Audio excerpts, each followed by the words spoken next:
Hello, everyone. My name is Jonathan Sorbo, and over the next few minutes, I'll hopefully give you some insight into what makes me, me. To give you the broad strokes, I'll talk about how this object here has shaped me into who I am today, and how my journey has taken me from Toronto, Canada, to Lexington, Kentucky. So, to start at the beginning, I was born in the suburbs of Toronto, Canada, on September the 27th, 1999, and from what people tell me, I was pretty eccentric as a kid. Uh, I would wake at the sound of people reading a magazine in the next room and refuse to sit on grass for some reason. And this led my parents to doing what any parent would with a kid like that, and they put me into sports: tennis, golf, basketball, football, hockey, the lot. I was in it. You name it, I was there. And this led to, at about 8.5, I had to make the decision that every kid unfortunately has to make, which is which one to pick. And I chose that after much deliberation. There's nothing in this world that I'd rather be than a professional tennis player.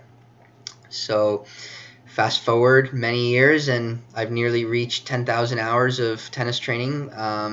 It's my passion. I continue to love it. I love to travel. I love to compete. And these things are what lead me to telling you about my only superstition about competition, which is this.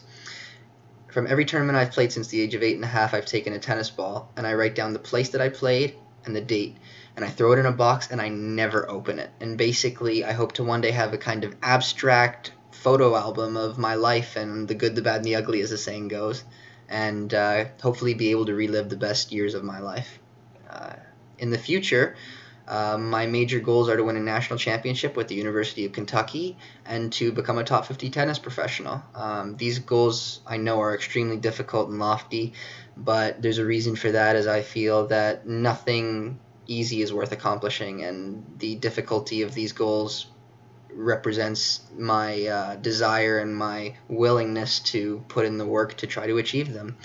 Um, I hope one day, if I'm fortunate enough to be as successful as I want to be, that I can contribute and be more than just an athlete.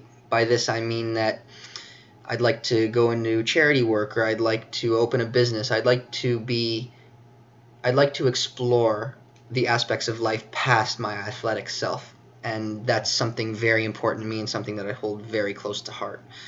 And to conclude my speech, I'd like to say that I hope I've conveyed how important meetings with objects and objects in general can be into your life, and how they can completely change and alter the direction and course of your experiences and how you go through life, because I can honestly say that I would not be where I am today if I hadn't had a fortuitous meeting with this guy right here.